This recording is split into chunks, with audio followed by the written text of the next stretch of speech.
I really feel privileged and honored to be here with you, thanks to Professor Jan de Groef, effectively that we met 2 or 3 years ago on that Erasmus program that I led from Brussels. And the idea was, how can we share European values through the means of art in the most vulnerable schools, where most of the pupils were from Muslims background? How can we teach European values to those population, bearing in mind that, you know, in the French-speaking part of Europe, Islamophobia is so much implemented, and it is so important that the European values are being spread among the Muslim pupils, Muslim students, to feel at home in Europe with their spirituality. And we invited Jan de Groef, and since then we became friends, but we share so much insightful analysis on the Muslim presence. And I feel always impressed by how I can see this. He personifies an open-minded personality from a person who is outside the Islamic tradition, but who feels so much involved on our problematics. So this evening, as an expert on gender in Islam, I really think that when you speak on the issue of gender in Islam, which is my specialty, all this question of interpretation and education. So first, when Jan suggested me to to open the session, I felt a little bit disturbed, but finally I said, yes, this is the question of freedom of religion, and even freedom of women is a question of education. So this is why I accepted being a little bit impressed, and I'm impressed. You know, I've been speaking for 20 years, but I have to tell you that I arrived 2 years before to feel at ease and to share with you some elements from my expertise as a researcher on fields of gender Islam, but as a grassroots activist as well, who is actually trying to analyze what is happening at the grassroots level in Muslim organizations, school, etc., and to share with you those elements. And I think that during 2 days we'll have the time to debate and to comment and to leave that symposium with ideas and analysis to promote that social cohesion and to struggle against all forms of discriminations and extremism. So the number of Muslims in Europe continues to grow considerably, with its share of fantasies, social representations, stereotypes about the so-called possible Islamization of Europe. The beginning of the visibility of Islam in Europe dates back of the 90s and was linked to the question of the place of this religion in education and how it is provided at school and within the European Muslim communities. The question is not neutral at all, and many political stakes or social tensions are in the background and impact the future of Islamic religious education in Europe.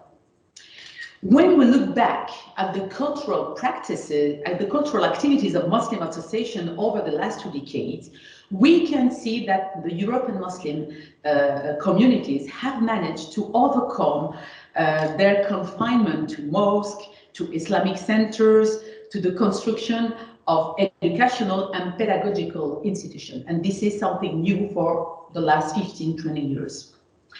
The behavior is mainly based on different motivation. The most important of which is for the European Muslim, the European Muslim activists, actors, I would say, is to go beyond the attachment of the first generation who were more attached to the mosque than to the religious institution. And those generations wanted to go beyond that cultural attachment and to go and to reach the level of education. So the other cause that has influenced this orientation is the fact that most of the European Muslim families are not going back to their countries of origin because they decided to settle permanently, and their religious, they are aware about their religious specificity and their feeling of belonging to the European societies. And this is something which is news for the last 20 years. The Muslim communities want to exercise a citizenship by collaborating in the development of society and relying on their own spirituality, and they want that to be accepted. When speaking about Islamic religious Islamic religious education in Europe, one can identify 4 types of education. First, optional education. This is the one which is carried out by mosques, by Islamic associations, and which is limited to learning the Quran, the scriptural sources, the Arabic language, and the religious practices. Let us add the initiative of NGOs in terms of popular education and intercultural dialogue. The second type is education provided in official educational institutions. It is governed by the standards of national education. And this education offers different options: the program of the official state education with Islamic topics and Arabic languages. The third is Islamology, but it is not taught in all European countries. If you take again the example of France, you still don't have Islamology department. So this is Islamology, which is within Department of Religious Sciences. It is about studies on Islam and its history, and those departments are present in some universities. These courses are often the historical approach, sometimes of Orientalists, let us say the reality, and who founded the first stages of the study of the Orient, its history, its civilization, its languages. And it can be observed that this teaching is struggling to find its place in most universities, despite the existence of competent people in this field. This is the case in France. And at last but not least, we have the Islamic university education, which is delivered by a number of faculties and Islamic institutes. It represents the initiatives of ambitious Muslims to establish their religion in European languages. I had the opportunity to visit the Islamic University in Bosnia, for example, in Sarajevo.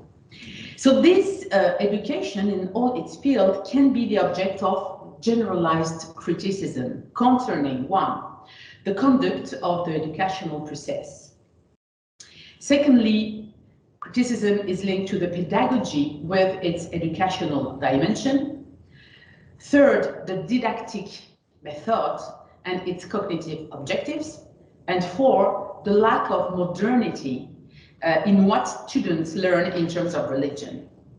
This criticism of religion education have turned into real problems in European countries between Islamic religious education and the question of religious identity or religious freedom. How can we find a balance between those aspects of, and how creating a clear, open and human values framework to reduce isolation and extremism as a result of intensified terrorist operation in European societies for the last few years.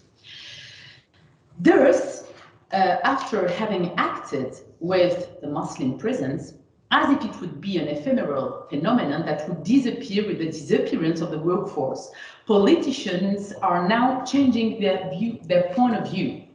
by integrating in their political agenda the stability of Islam in Europe.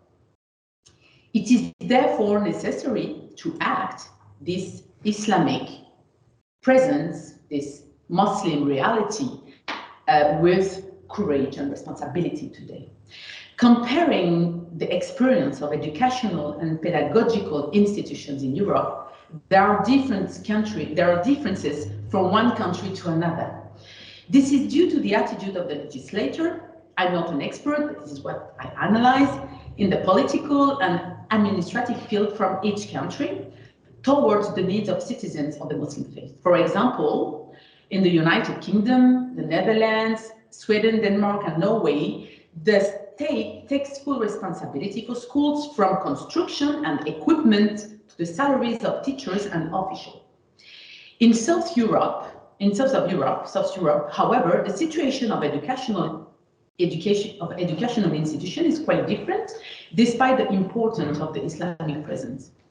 As for the European laws concerning resident Muslim citizens and immigrants, they declare the principle of freedom of faith, equality, as you mentioned, non-discrimination, the right to recognition of other cultures, and the right of respect and dignity. Those rights have opened the door for Muslims to intensify their call to apply them to their social situation instead of restricting their limits to confronting racist or provocative initiatives, for example, taken by far-right leaders in Europe. And by guaranteeing the freedom of belief as one of the rights of the Muslim minorities in European countries, the majority of European countries have tended within the framework of equal treatment of all religions and guaranteeing religious freedoms and equal rights to open the way for Muslims in all European countries to establish private Islamic schools as well as civil sciences taught in the European country of residence and trainings of teachers in modern teaching methods. The flexibility in terms of teaching the Islamic religion in different ways hasn't avoided the objection on both sides, nor eliminated the existence of many problems related to Islamic religious education and the methods followed by Muslims to raise and educate young people. European Muslims want to preserve their identity in spite of a new reality which impacts them the most important, which are the increase of terrorist attacks, the fear of the spread of Islamic extremism and Islamophobia. It is important to mobilize competent experts on European Islam, its doctrine, and the critical approach to Muslim texts, to the Muslim scriptural sources. It is necessary that these experts, without losing the link with the religious groups and their spirituality, are able of critical distance toward the text and of the scientific objectivity necessary to quality work. This is what we claim for when speaking about Islamic feminism on all the issues, on all the verses related to women. For this, training courses must be set up in order to promote the same critical knowledge about the text and religion. For example, the university training offered in Islamology must be reinforced and research must be supported. Let us take as an example the course offered at the University of Strasbourg, which must be able to maintain its demand for excellence and maintain the quality of its teaching. It is necessary that there are training courses in Islamology in Europe, which open places of learning of the critical approach and promote the scientific and objective debate on Islam as on the other religions. And it is at the university that we should find that place. Despite the many models of educating the Islamic religion objectively, rationally, as you said, the management of Islamic religious affairs and its teaching to future generations will remain dependent on the ability of Muslims and Europe to find their way to a religious education reconciled with the world, to bring out people capable of reconciling their religious identity within the European societies with the legal framework, and to find their inner balance by reading their religion. This will also depend, on the one hand, for Muslim communities to recognize that religions and culture are dynamic and changing realities, and that their content and scope are subjects of debate and sometimes of objections. And on the other hand, for Europe, the promotion of education about religions and beliefs must be part of the development of school education for pluralism. In European society that are increasingly culturally and religiously diverse, it is necessary for schools to educate for pluralism, which means not only learning about and understanding the plurality of cultural and religious expressions, but also developing the skills to move within a pluralistic societies. Finally, education is the heart of efforts to prevent young people from being drawn into violent extremist ideologies, organizations, and movements, whether they emanate from Islamic or right-wing extremist groups, which are actually threats to cohesive and inclusive societies. At the international level, we have some educational institutions and bodies who have implemented a wide range of initiatives, some of which are directly aimed at preventing and countering violent extremism, and others that are more indirect and targeted in areas such as anti-racism, citizenship, and pluralism.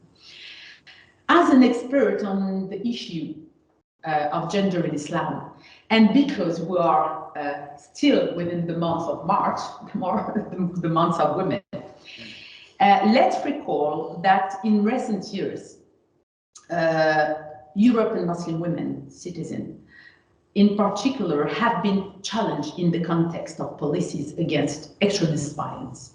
In recent years, a series of action and reports from international and governmental institutions have encouraged the role of women in Islamic education in order to invest the field. According to the network Sisters Against Violent Extremism, maybe some of you may know that network, we focus on the education of mothers because they have a central role, because they are the first to detect the first signs of radicalization on their child. They are the ones who have the greatest potential for security in the fight against violence, extremism at the community level. Because of their proximity and emotional relationship with their children, they are in the best position to anticipate and to react to signs, to the very first signs of radicalization long before that child get radicalized, thanks to Islamic education first, and for those mothers by mastering the European environment. So they have to be tooled, tooled. Those women, the Muslim women, have become major tools for governments and schools. Some schools, some mosques. Let us take as an example, in Morocco, they have what they call the murshidates. Those are women who have knowledge on Islamic interpretation, and those women, they go within the school, within the mosque, within the prison to educate, and with their interpretation, they denounce that violent extremist interpretation which lead to radicalization. So they are the ones who have the greatest potential for security, as I said. They have become tools for governments, for schools, for mosques, and now we are convinced of the need to include them in the so-called empowerment programs in order to give them the tools to fight effectively against this phenomenon. It is urgent that those European Muslim women contribute to the elaboration of a counter message and not only a counter approach produced by educated Muslim women from within the Muslim community, but also in collaboration with political, academic, and the civil society, in order to be recognized as citizens and not only as vulnerable women or wives who are potentially subject or victims of extremist violence. They are actors, they are subjects.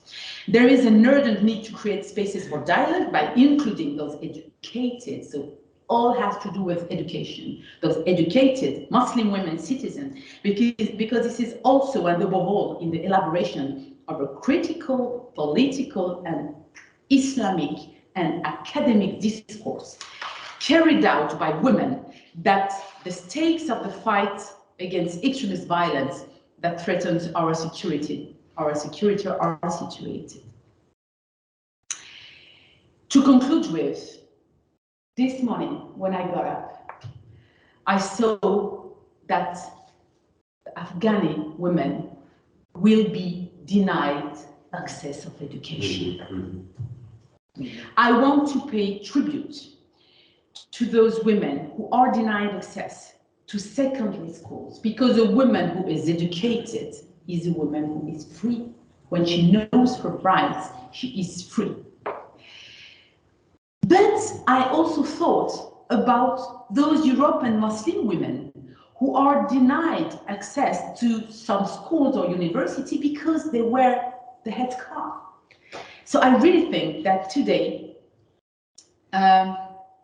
those prohibitions are the two sides of the same coin. This is the coin of extremism. This is the coin of extremism, the extremism coming from the religious group or the extremism coming from those who have an exclusivist and extremist reading of the laïcité. Thank you.